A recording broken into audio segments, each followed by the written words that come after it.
11월 7일 화요일 정봉주 품격시대 두 번째 주제는 NLL 대화록 유출 관련 사건입니다. 함께 하실 두 분 모셨습니다. 자, 김성환 평론가님 오래간만에 오셨어요. 네, 안녕하세요. 예, 더 잘생기셨어요. 고맙습니다. 수술했어요, 쌍수?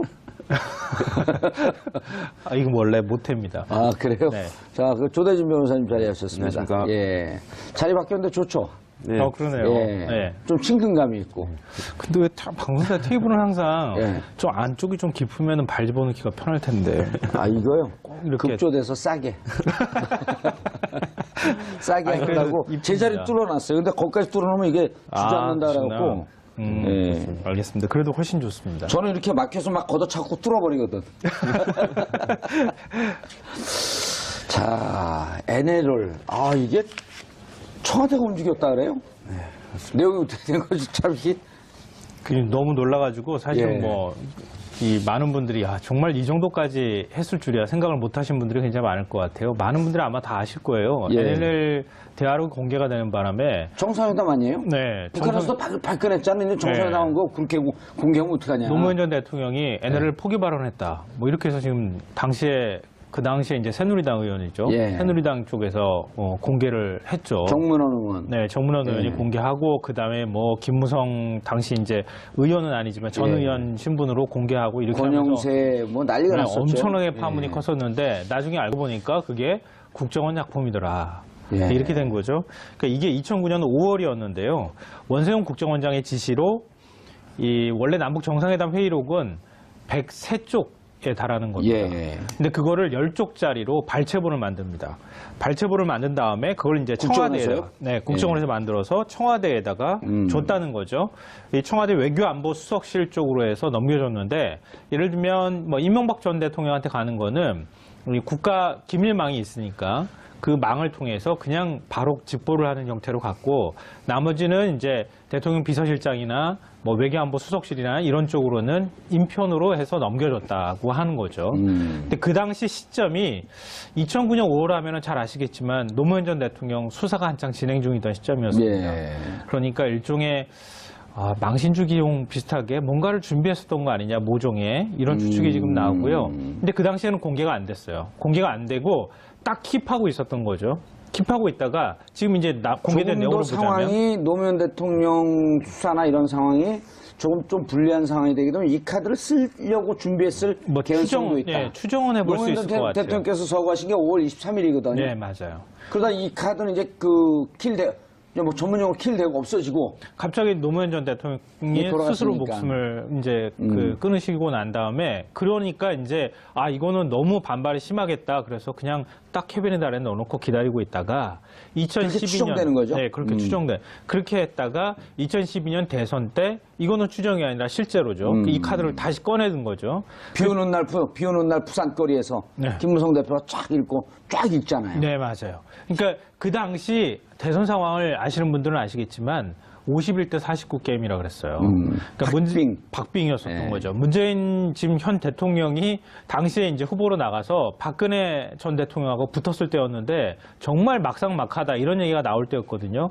그때 마지막으로 히든카드로 꺼냈던 게 이것이었고 또 하나는 이제 당시 이제 민주당에서 그때 문재인 캠프에서 이 국정원 댓글 사태 문제를 가지고 국정원 여직원 오피스를 찾아가가지고 했던 사건이 그 바로 직전에 또 같이 벌어지게 되죠. 예. 근데 그걸 또 박근혜 전 대통령이 엎어치기로 여직원을 감금했다. 이런 식으로. 김용판이 새벽 11시에, 밤 11시에 네. 긴급 발표, 중간 수사 결과 발표를 그렇게 하는 게 아니거든요. 그렇죠. 정식으로 낮에 하든지 해야 되는데 밤 11시에 그것도 문재인, 박근혜 토론이 막 들어갈 때 네. 이거 국정원 댓글 선거에 영향을 미치고 선거 관여한 거 아니다. 이런 거 발표해버린 거 아니에요? 그러니까 지금도 여전히 그건 의문이 남는데 거기까지는 아직 왜 그랬는지 김용판 전 청장은 얘기하고 있지 않으니까 뭐라고 얘기하는지 김용판? 아닙니다. 떨어졌죠. 아니죠. 이제. 네, 지금은 아니죠. 그러니까 그렇게 돼서 어디 버지니아 갔어요? 또 거기 경반도? 모르겠습니다. 출마는 했던 걸로 시도를 했던 걸로 기억을 하는데요. 어쨌든 현 의원은 아닌 걸로 알고 있습니다. 뻑하면 다들 미국으로 도망가니까. 그러니까 어찌됐든 결론적으로 말씀드리면은 당시에 NLL 대화록 포기 발언이 굉장히 큰 정치적 쟁점이 됐기 때문에 어쩌면은 이것도 추정입니다만 그 당시에 그 발언이 폭로되지 않았으면 새누리당에서 김무성 지금 전 대표가 얘기하지 않았더라면 예. 대선 결과가 달라졌을 수도 있겠죠. 우리가 지금 뭐 추정해 보건데. 그러니까 굉장히 큰 사안이었는데 그게 알고 봤더니 국정원이 만들었던 작품이었다. 그리고 국정원이 만든 걸 청와대가 그걸 그 시기에 써먹었던 거였다. 이렇게 그냥 요약 정리를 할 수 있을 것 같습니다. 그러니까 2009년도에 국정원이 만들어서 청와대 보고한 내용이 김무성 전 대표가 얘기한 내용과 일치한다는 거죠. 그렇죠. 이거는 뭐 김무성 전 대표는 검찰서 받으러 들어가면서 난 찌라시 보고 얘기했다 이렇게 얘기했잖아요. 그때도 아무도 사실은 그거 믿을 사람이 없었거든요. 사람이 말이라는 게 어떻게 그렇게 똑같이 만들어냅니까? 그걸 붕어빵처럼 만들어낸다고 흉내내려고 해도 못 흉내내는 거를 그대로 쪽지 꺼내가지고 줄줄줄 읽었었는데 그걸 찌라시를 통해서 봤다고요? 사실 믿을 사람이 아무도 없었던 거였는데 이번에 그게 김무성 전 대표 손에도 발췌본이 들어가서 읽은 거였다라고 하는 사실이 다시 확인된 거죠. 근데 이게 이제 그 국정원 개혁특위에서 나온 내용 아니에요, 이게? 네, 그렇죠. 정치권으로 흘러갔다는 것을 확인을 했고요. 근데 어떠한 경위로 김무성 의원에게, 이제 현 의원에게 갔는지는 밝히지는 않고 있습니다. 아마 수사기관에 그 역할을 맡길 것으로 보이는데. 예. 근데 지금 아까 평론가님께서 말씀 주셨지만 그 당시에 아까 믿을 사람이 누가 있느냐, 일반 국민은 그렇게 생각했지만 검찰은 믿어줬거든요. 검찰은 당시에 찌라시인 것 같다. 그렇게 얘기를 하고 있으니 뭐 맞는 것 같다라고 넘어가줬는데 이번에는 이제 그 국정원이 만들어서 김무성 의원 측에다 전달한 이 과정, 누구를 통해서 흘러가는 과정을 반드시 수사해야 될 것으로 보입니다. 예. 그거 수사하라고 수사 의뢰를 한 거죠. 예. 그러니까 어떻게 보면 당연히 거기 관련된 사람들은 다 소환되겠지만 김무성 의원도 당연히 나와서 도대체 누구한테 이걸 들었는지. 아니 일단 원세훈 원장한테 당신 이거 누구 짓으로 이걸 이렇게 요약을 해서 이게 그 대통령 기록물 아니에요? 대통령 기록물이죠. 그러니까 대통령 기록물이게 되면 30년 동안 오픈을 못하든지 그렇게 되어 있는 거 아니에요? 그러니까 원세훈 원장이 이거를 대화록으로 그 관련된 자료로 만들기 위해서 먼저 했던 행동이 이게 1급 비밀이었는데 2급 기밀로 낮춥니다. 낮춘 다음에 그 관련된 부분을 이제 정리하도록 이제 지시를 하거든요. 그건 법적으로 하자가 없는 건가요? 그 부분은 어떤 과정을 거쳐서 이렇게 수위를 낮췄는지는 또 이제 들여다봐야 조사해야 되는 거죠. 그렇죠. 자, 수위를 낮춰갖고 1급 기밀은 20년 내에 30년 동안 들여다볼 수 없으니 네. 그걸 2급 기밀로 낮춰갖고 열람할 수 있게끔 하고 네. 그 열람을 한 상태에서 그것을 요약을 해서 청와대 보고를 했고 이게 누구 지시로 했냐라고 하는 것을 조사를 해야 되는 거 아니에요? 그렇죠. 근데 지금 원세훈 국정원장한테 놓여진 모든 혐의들이 다 그런 겁니다. 과연 당신이 혼자 했느냐, 아니면 누구한테 지시를 받았느냐. 근데 관련된 부분들이 너무 혼자 했다고 지시를 하기에는 받은 게 아니라 쥐시를 받은 거죠. 네, 뭐 그럴 수도 있을 것 같습니다. 지시. 예. 그래서 관련해서 이제 본인이 이런 거를 뭐 증거들이 너무 많이 나오고 있기 때문에 네. 이게 내 판단이었다고 하기에는 뭐 본인 변호인이 말릴 것 같습니다. 아니 뭐 그렇죠. 혼자서 왜 그러십니까? 이제 다 얘기해라. 예. 지금은 이제 혼자서 떠안기에는 너무 큰 바위다라고 예. 지금 말을 할 것 같습니다. 아, 지금 또 그 MB 정부는 큰 게 있잖아요. 큰 게 있는 게 뭐냐면 오늘 김관진 그 전 안보실장이 들어가잖아요. 내일 김태형 또 국방부 장관이 또 들어가고 네.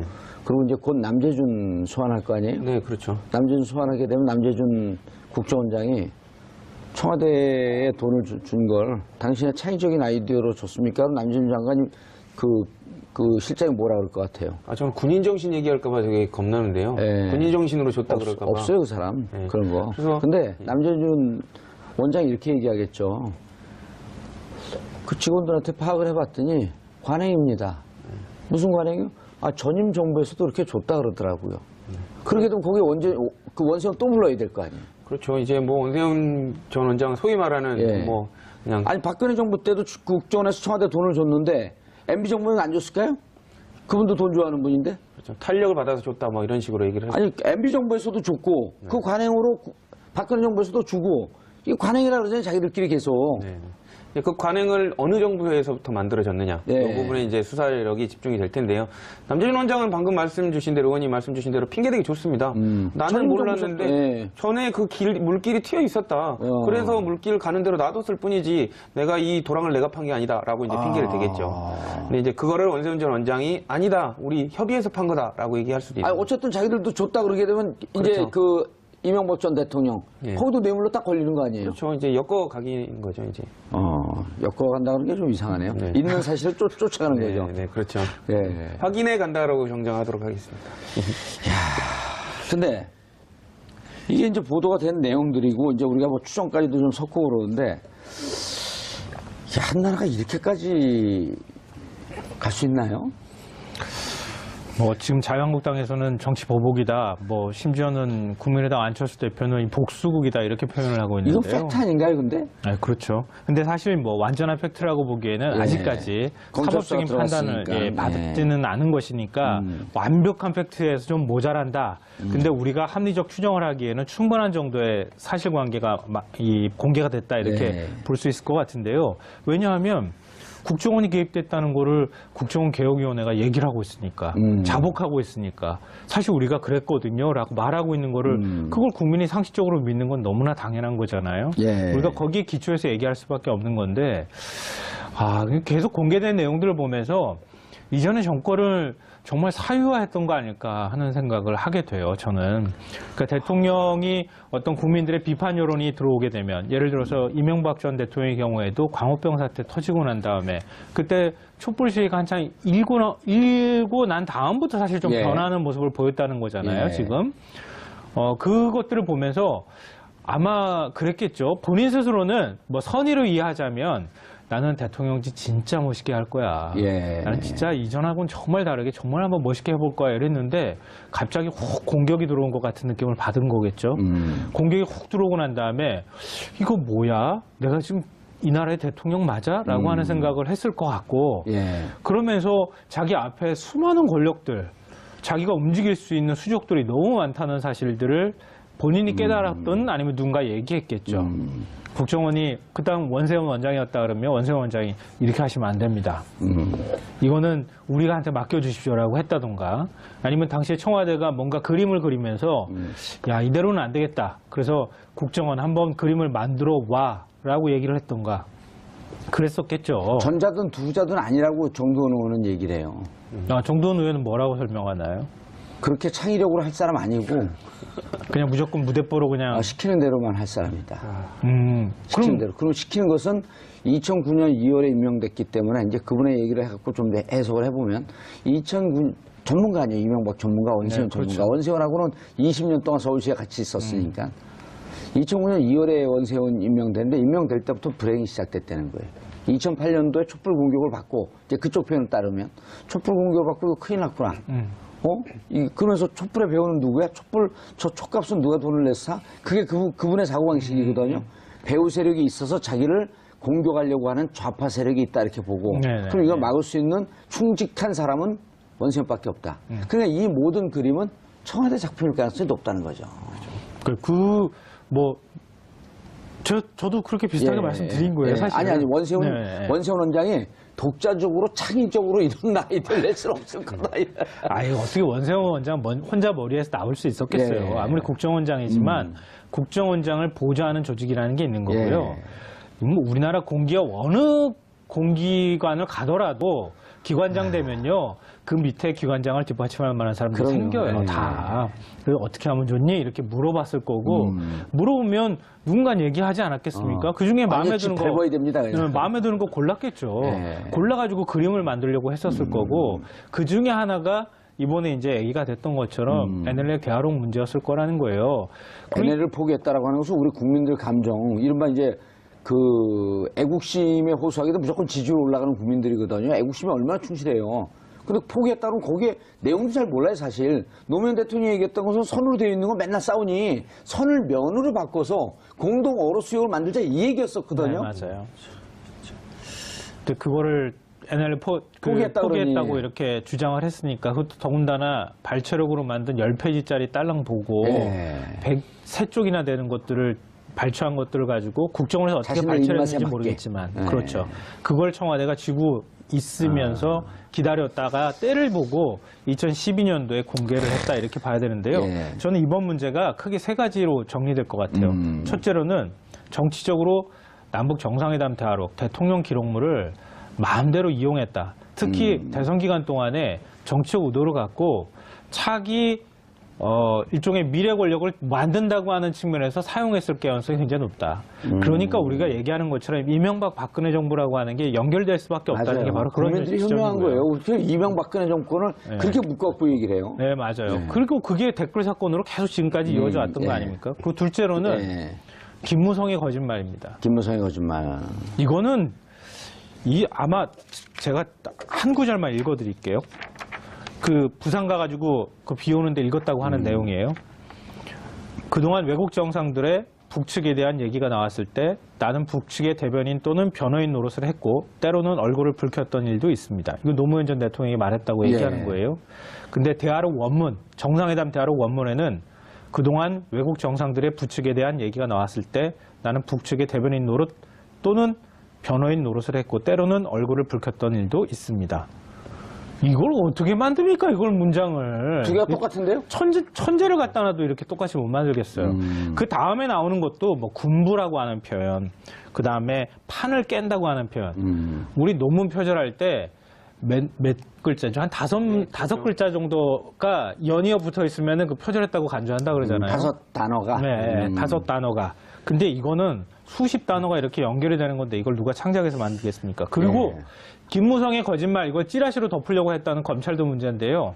그렇게 거짓말을 한 게 사실상 지금 드러나고 있는 상황인데 그 당사자가 바른정당에서 또 통합하라는 이유로 자유한국당으로 다시 의원들을 데리고 들어갔다는 겁니다. 김무성 의원이요? 네. 예. 이것도 상당히 심각한 문제고요. 세 번째로는 이게 남북 정상회담 대화로 이거 공개했다는 게 굉장히 정쟁화가 됐잖아요. 예. 2013년도에 이걸 가지고 1년 내내 사실은 맞아요. 싸웠어요. 예. 1년 내내 싸울 때 여당, 지금 이제 야당 자유한국당 의원들이겠죠. 이거 정말 몰랐을까요? 김무성 의원도 자기도 다 알았을 텐데 그럼 알면서도 야권하고 거짓말하고 뭉치고 특검 들어가고 그럴 때 다 아니라고 하면서 그렇게 길을 쓰고 싸우고 그렇게 했었어요. 그러니까 이거를 도대체 어떻게 봐야 되는가 이 세 가지 쟁점으로 좀 봐줘야 될 것 같습니다. 그래서 그때 당시 검찰 수사 내용을 좀 검찰한테 이제 그 홍상수 감독의 그 영화만 자꾸 생각나요. 그때는 틀렸고 지금은 맞다. 네.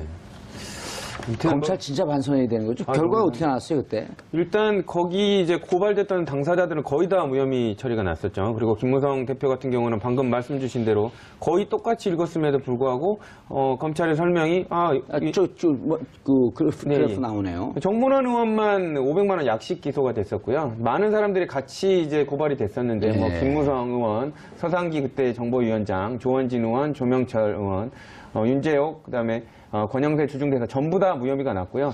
저분들 이제 다 소환 대상인가요?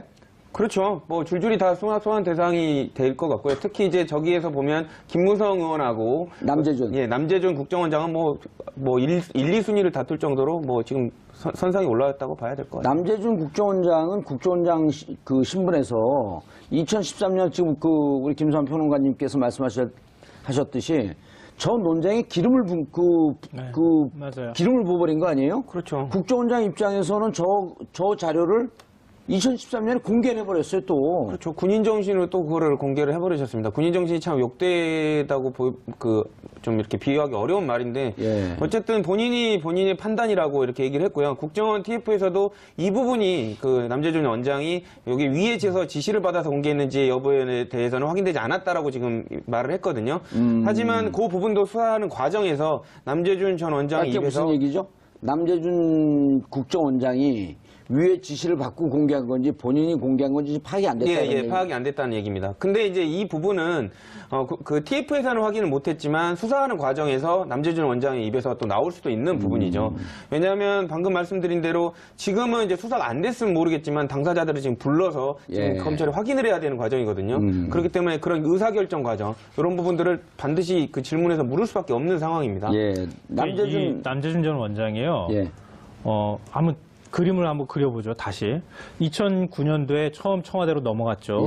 그리고 2012년도 대선에서 이 대화록 문제가 또 다시 쟁점이 됐어요. 그리고 2013년도에 다시 또 국회에서 정치권에서 난리가 났어요.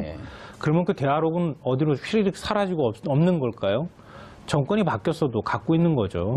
또 두 정권의 속성이 똑같은 정권인데. 그러니까 갖고 있었던 거예요, 누군가는. 그러니까 청와대가 이거를 공개해야 되나 말아야 되나 그 당시에 첨예한 논쟁이 되고 있는 상황이었기 때문에 이거를 어떻게 하면 좋을지가 굉장히 청와대의 핵심적인 논의 안건이었을 거고 고민했을 거라는 거예요.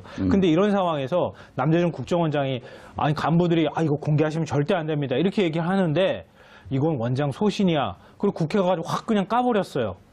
그 원장 혼자 소신이었을까요? 그래서 제가 그걸 여쭈려고 그래요. 네. 자, 이제 남재준 국정원장이 가장 크게 이제 지금 문제가 되고 있는 게 그 남재준 국정원장 시절에 이현수 그 기조실장이 문고리 선배한테 돈을 줬다는 거 아니냐? 40억 정도? 네. 그거보다 이제 좀 넘어가죠.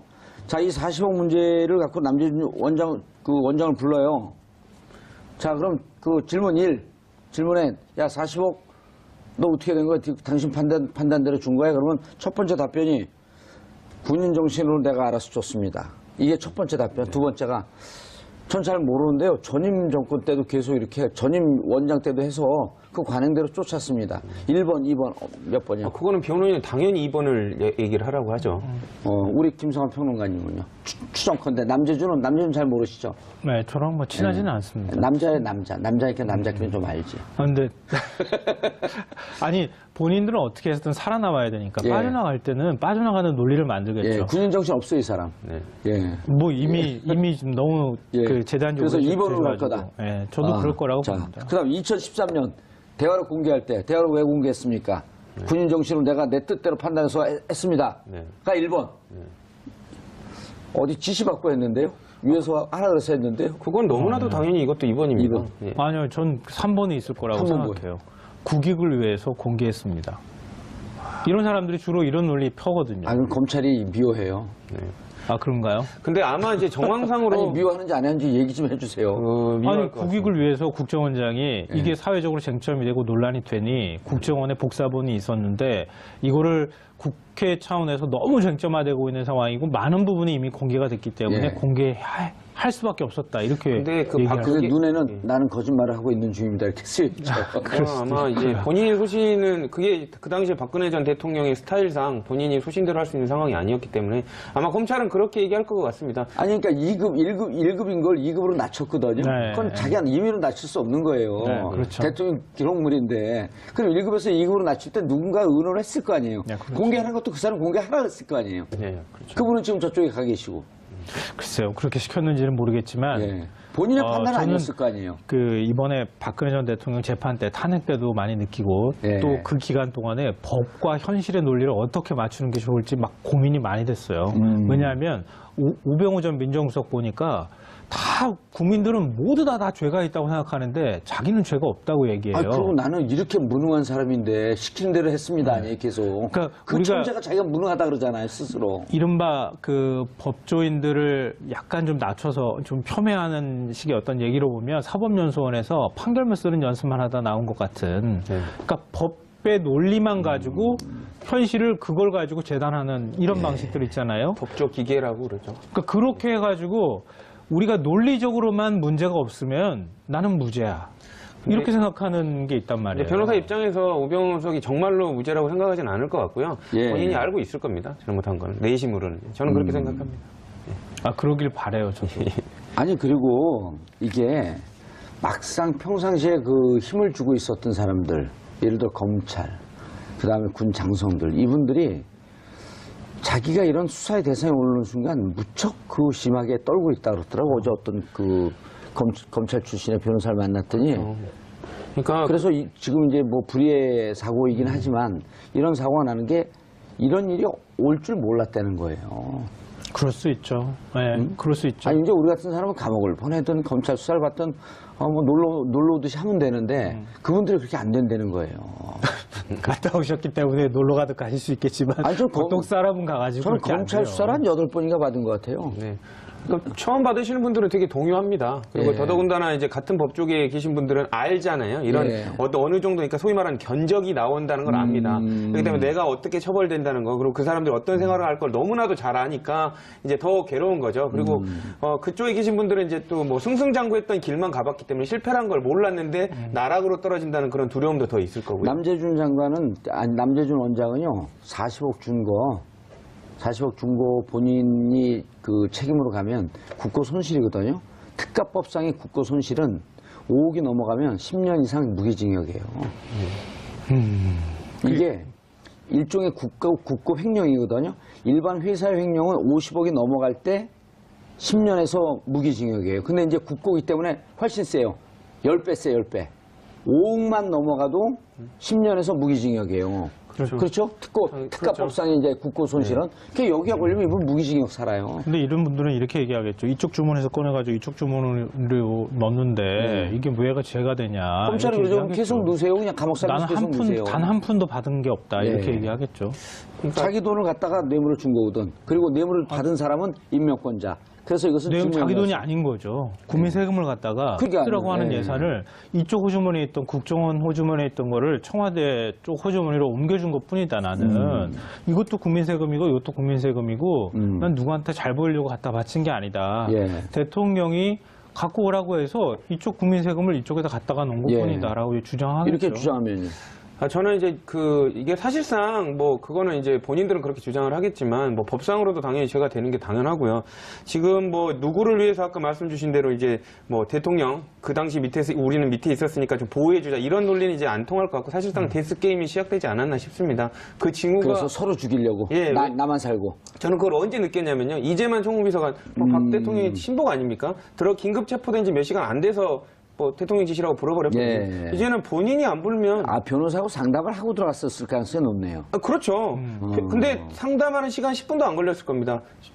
지시받았다고 해라. 그렇지 않으면 오래 계신다. 이 답을 줬을 겁니다. 그러니까 이제는 살아야 되니까요. 아니, 김수환 평론가님, 그런 거 있잖아요. 예를 들어서, 프리즈너스 딜레마, 범죄인의 딜레마라고, 네, 공범을 양방으로 죄수 딜레마죠. 양방에 나눠놓으면 결국 서로 200%씩 분되는 거 아니에요? 그렇죠. 지금 이 박근혜 전 대통령이 지시를 했다고 하는 것까지 얘기하는 거는 죄수의 딜레마가 통하는 거라고 생각돼요. 근데 그 다음 단계로 가면은 죄수의 딜레마의 정반대 어떤 게임 논리가 사슴사냥 게임이라는 거예요. 같이 협심을 해야지 다 살아남을 수 있어요. 근데 그게 안 되는 거 아니에요, 결국? 지금은 왜냐하면 돈 쓴 사람은 박근혜 전 대통령밖에 몰라요. 그 박근혜한테 하면 뭔다? 그렇죠. 박 전 대통령한테로 모는 거예요, 다. 나는 돈 하나도 안 썼고요. 주시는 거 받았어요. 그냥 박 전 대통령 갖다 줬어요. 이렇게 박근혜 얘기하는 전 거예요. 대통령한테 뭐라도 본인은 국고손실죄는 해당이 되는 거 아니에요? 정범은 당연히 되죠. 종범. 예.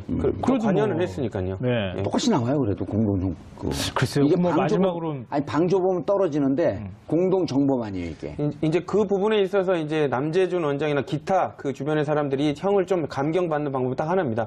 정말로 박근혜 전 대통령의 아집과 독선에 의해서 그렇게 하지 않을 수 없었다라는 분위기로 몰아갑니다. 반강제적으로. 예, 그렇게 돼버리면 우리는 하긴 했지만 어쩔 수 없는 우리도 약간 희생자 피를 조금 강조를 하면서 우리도 좀 멈추고 싶었지만 대통령 탄핵 받는 거 이거 보십시오. 우리가 어떻게 그 얘기를 했겠습니까? 그게 이재용 판결에 나왔던 소극적 뇌물. 그렇죠. 그런 분위기로 몰고 합심해서 이제 변론의 방향이 잡히면 그 방향으로 따라가는 거죠. 그러면 이제 박근혜 전 대통령 측에서는 정말 이제 곤란한 상황이 돼버리는 거죠. 그분은 이제 오랫동안. 예. 이게 법리적으로 좀 어떻게 될지 모르겠어요. 사실 저는 앞서도 잠깐 말씀드렸던 것처럼 현실과 우리가 알고 있던 상식과 법리적인 논리는 완전히 다르다고 하는 것들을 많이 느꼈어요. 지난번 이제 네. 국정단 사태 이후부터 계속 그런 생각을 하게 되는데 근데 요 문제는 이번에도 빠져나가기 힘들 것 같아요. 돈을 옮기긴 했는데 전부 다 이제 돈은 책임의 피로 옮길 수 없는 돈이거든요. 네, 옮길 수 없는 돈인데 갖고 오라고 한 예. 거죠. 그리고 특수활동비이기 때문에 얼마나 그게 흔적이 얼마나 정확하게 남았는지도 잘 모르겠어요. 근데 갔어요, 돈이. 갔는데 박근혜 전 대통령은 지금 MH그룹이라고 하는 듣도 보도 못한 진짜 듣보잡 국제법률지원팀이라고 하는 곳에 조력을 받아서 인권 탄압을 당한 사람으로 코스프레를 하고 있잖아요. 예. 그래서 입 다 닫고 나 또 어떻게 한번 해보려면 해봐라.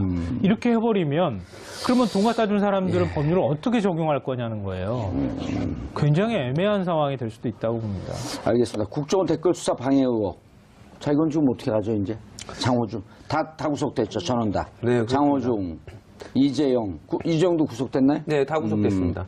현직 검사 3명 중에 이제 본인이 스스로 삶을 마감한 한 명 위에는 다 구속이 됐는데. 서천원 2차장, 예. 그다음 종합분석국장, 또 간부, 전직 간부 2명, 그리고 총 7명이네요. 예. 예. 사실상 검찰이 제시한 그 범죄 사실 소명이 일리가 있고 관련된 그 적극적 은폐에 관련된 과정들을 볼 때 추가적으로 그 증거들을 은닉할 가능성이 있다라고 판단해서 영장을 발부를 했는데요. 최초에는 지금 뭐 검찰 내부에서 현직 검사 3명을 어떻게 구속영장을 동시에 청구를 하느냐 이런 반발도 있었지만 사실상 그게 정당했던 것을 법원이 확인을 해준 상황이 됐기 때문에 예. 이런 부분들은 검찰이 이제 내부적으로 자성해야 되는 거 아닌가라는 오히려 반대 의견이 또 다시 나오고 있습니다.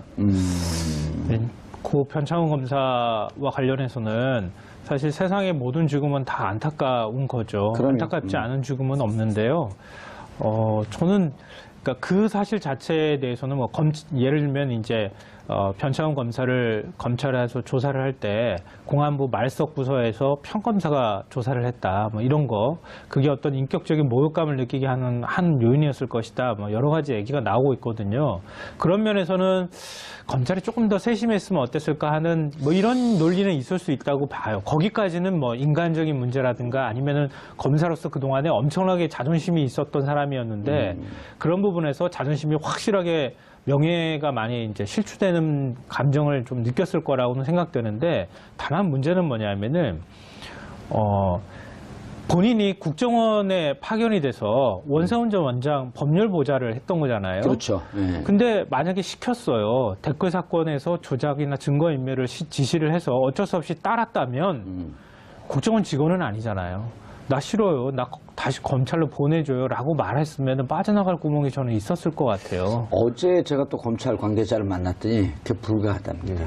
왜냐하면 이게 검찰 뭐 동일체라든지 그리고 이 국정원장이라고 하는 것이 당시에 실질적으로 가장 예를 들어 이제 그 검찰들 중에서 파견 나가는데 국회, 청와대, 그 국정원 요 순서대로 스펙이 좋은 에이스들이 나가는 데 아니에요. 네, 그렇죠. 그러니까 자기 인사권자하고 직접적 연관이 되었기 때문에 거절할 수가 없었다는 거예요.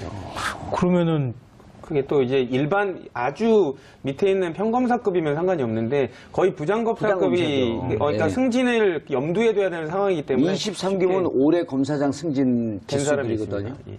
그러면 자기 친정을 향해서 자기가 제대로 수사를 못하게 지금 그럼 막았던 보세요. 거잖아요. 그 장호중 부산지검장 같은 경우는 원래 감찰이고 여기는 지금 법률보좌고 같은 팀도 아니에요. 근데 두 개를 같은 팀으로 묶어놓고 여기서 일사불란하게 또 시뮬레이션까지 했다는 거 아니에요. 그 장호중 가서 네. 제대로 준비가 되어 있는지 한번 보자. 근데 이게 이미 그러니까 이게 문제가 되는 게 하나의 조직 속에서 인사권을 갖고 있는 쪽에서 움직이니까 어떻게 할 도리가 없었다는 거예요. 그리고 이 변창훈 검사 같은 경우는 이미 그 국정원 직원 중에 자살한 변호사, 정모 변호사, 네. 그분을 하고도 계속 통화를 했다는 거 아니에요? 그분을 상황 파악을 위해서 예. 그러니까 뭔가 이제 먼저 수사를 받고 그러니까 분위기가 이상하다는 걸 알았겠죠. 그리고 이재용 검사도 계속 그 양반하고 통화를 했고. 네. 아마 이제 본인들도 이제 가담한 입장에서 어떤 부분을 이제 검찰이 칼을 겨누고 있느냐, 우리의 역할을 어느 정도 받느냐에 관련돼서 이제 상당히 본인들이 검사했으니까 누구보다 잘 알죠. 사안이 이게 그냥 모욕감 이런 것도 있었겠지만 사안이 너무 위중한 사안이라는 건 본인들이 알았던 것 같아요. 근데 이거는 사실 좀 우리가 냉정할 필요가 있는데요. 그렇다 하더라도 면죄부는 받을 수 없는 거죠. 그렇죠. 그럼요. 그리고 네. 나머지 있는 그 장호중이나 이재용 이런 분들 있잖아요, 지금. 네. 그리고 그런 죄에 관련되는 문제, 우리가 분명히 본인 스스로가 검사기 때문에 이게 위법한 행위인지 아닌지 잘 알고서도 저지른 일이기 때문에 그 부분에 대해서는 면죄부를 네. 받을 수 없는 그럼요. 건데 네. 다만 왜 근데 그렇게 극단적인 선택을 했을까 하는 부분이 안타까운 거예요. 근데 그렇게 극단적인 선택을 했다는 것은 소위 서울대법대 소년등록하고 서울대법대 나오고 일찍 패스한 분이에요, 또. 예. 그러니까 거의 제가 보니까 대학 때 패스한 것 같아요. 4학년 넘기 전에 패스했더라고요. 그렇게 하고 쭉 공안검사로 20년 이상 승승장구하다가 그러니까 굉장히 승진욕이 강했을 수도 있지만 한편으로는 굉장히 나약한 사람이었다는 생각도 네. 들어요. 자, 이 사건이 있지만 어쨌든 검찰은 여기서 수사를 멈추거나 할 그런 조짐은 전혀 안 보이고 있죠. 그렇죠. 이제 수사는 계속 될 것 같고요. 이제 구속이 됐기 때문에 이제 소환해서 추가적인 부분들을 확인할 것으로 보입니다. 근데 이제 장호중 검사장 같은 경우에는 뭐 영장 실체 심사도 포기를 했었거든요. 예. 어느 정도 본인의 책임이 있을 거라고 좀 자포자기하는 분위기인 것 같아서 의외로 또 재판이라든지 향후 조사에 또 적극적으로 임해버릴 가능성도 있습니다. 그게 그 기소가 된다면 차라리 양형에 오히려 참작이 될 가능성이 있기 때문에. 아니, 왜냐하면 이분들이 자신들이 먼저 기획한 작품이 아니고 남재준 원장의 지시에 의해서 이렇게 됐던 거 아니에요. 그렇죠. 그러니까 이제 그거를 해놓는 순간 양형은 좀 참작이 될 수 있겠죠. 당연히 참작이 됩니다. 예. 그럼 남재준 원장을 더 엄하게 처벌해야겠네요. 그 남재준 원장은 무기되니까. 또 다른 사람 그 지휘권자를 뭐 탓하겠죠. 그렇죠. 그런 순간 이제 이게 이명박, 박근혜 이게 이제 두 분 다 빠져나가기 좀 힘들어지는 거죠. 그럼 대한민국 법의 논리는 이게 다 순환 논리인 것 같아요. 예. 다 책임 떠넘기고 끝나네요. 그렇게 보면. 책임지는 사람은 있겠죠. 책임지는 예. 사람은 반드시 있을 수밖에 없는 그림입니다. 예, 알겠습니다. 두 분 인사하시고요. 네. 예. 그렇습니다. 자, 11월 7일 화요일 정보문제 품격시대 마치겠습니다. 감사합니다. 그거 관여한 거 아니다. 이런 거 발표해버린 거 아니에요? 그러니까 지금도 여전히 그건 의문이 남는데 거기까지는 아직 왜 그랬는지 김용판 전 청장은 얘기하고 있지 않으니까 뭐라고 얘기하는지 국회의원인가 김용판? 아닙니다. 떨어졌죠, 아니죠. 이제. 네, 지금은 아니죠.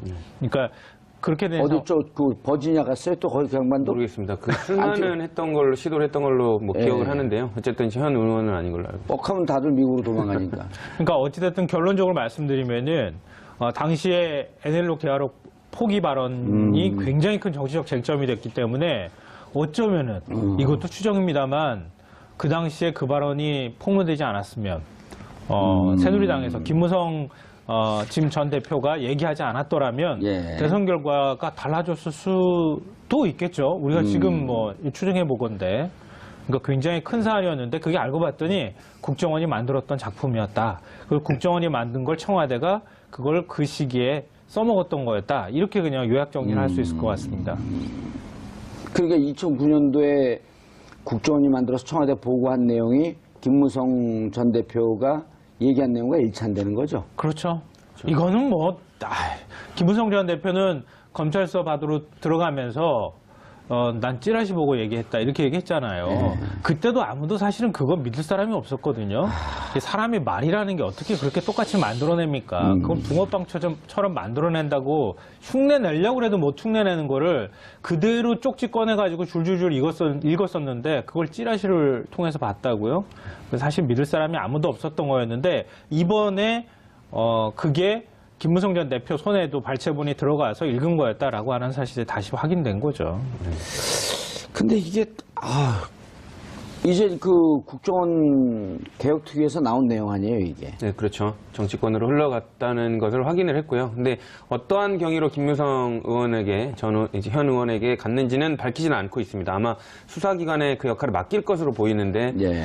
근데 지금 아까 평론가님께서 말씀 주셨지만 그 당시에 아까 믿을 사람이 누가 있느냐, 일반. 장이나 뭐 외교안보 수석실이나 이런 쪽으로는 인편으로 해서 넘겨줬다고 하는 거죠. 근데 그 당시 시점이 2009년 5월 하면은 잘 아시겠지만 노무현 전 대통령 수사가 한창 진행 중이던 시점이었습니다. 예. 그러니까 일종의 망신주기용 비슷하게 뭔가를 준비했었던 거 아니냐, 모종의 이런 추측이 지금 나오고요. 근데 그 당시에는 공개가 안 됐어요. 공개가 안 되고 딱 킵하고 있었던 거죠.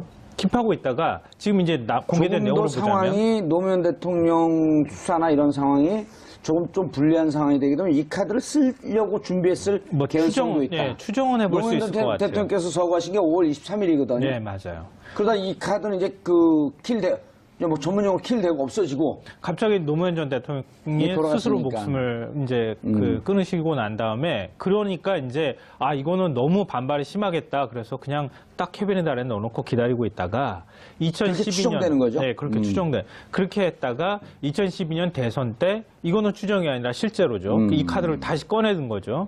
비 오는 날 부산거리에서 네. 김무성 대표가 쫙 읽고 쫙 읽잖아요. 네, 맞아요. 그러니까 그 당시 대선 상황을 아시는 분들은 아시겠지만 51대 49 게임이라 그랬어요. 그러니까 박빙이었었던 네. 거죠. 문재인 지금 현 대통령이 당시에 이제 후보로 나가서 박근혜 전 대통령하고 붙었을 때였는데 정말 막상막하다 이런 얘기가 나올 때였거든요.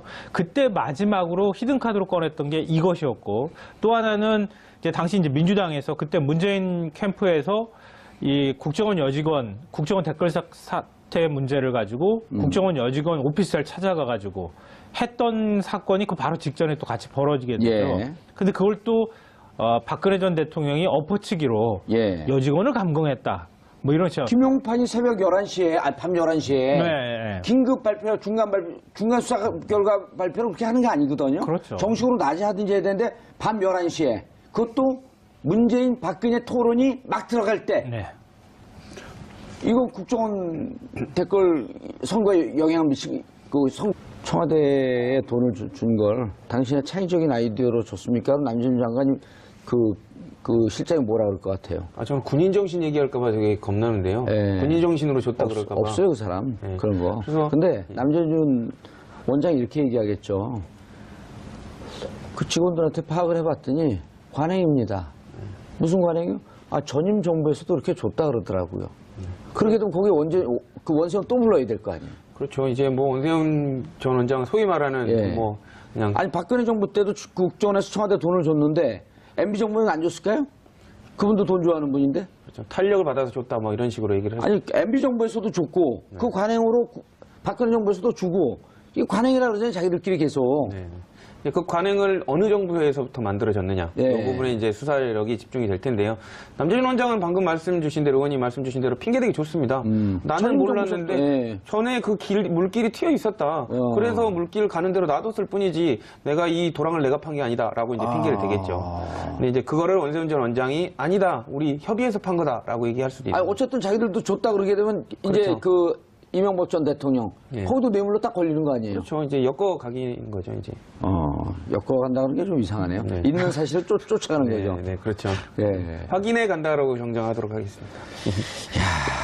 근데 이게 이제 보도가 된 내용들이고 이제 우리가 뭐 추정까지도 좀 섞고 그러는데 한나라가 이렇게까지 갈 수 있나요?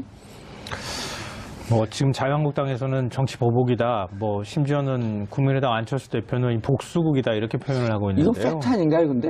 그렇죠. 근데 사실 뭐 완전한 팩트라고 보기에는 예. 아직까지 검찰 사법적인 수사 판단을 들어갔으니까. 받지는 않은 것이니까 완벽한 팩트에서 좀 모자란다. 근데 우리가 합리적 추정을 하기에는 충분한 정도의 사실관계가 공개가 됐다 이렇게 네. 볼 수 있을 것 같은데요. 왜냐하면 국정원이 개입됐다는 거를 국정원개혁위원회가 얘기를 하고 있으니까 자복하고 있으니까 사실 우리가 11월 7일 화요일 정봉주 품격시대 두 번째 주제는 NLL 대화록 유출 관련 사건입니다. 함께 하실 두 분 모셨습니다. 자, 김성환 평론가님 오랜만에 오셨어요. 네, 안녕하세요. 예, 더 잘생기셨어요.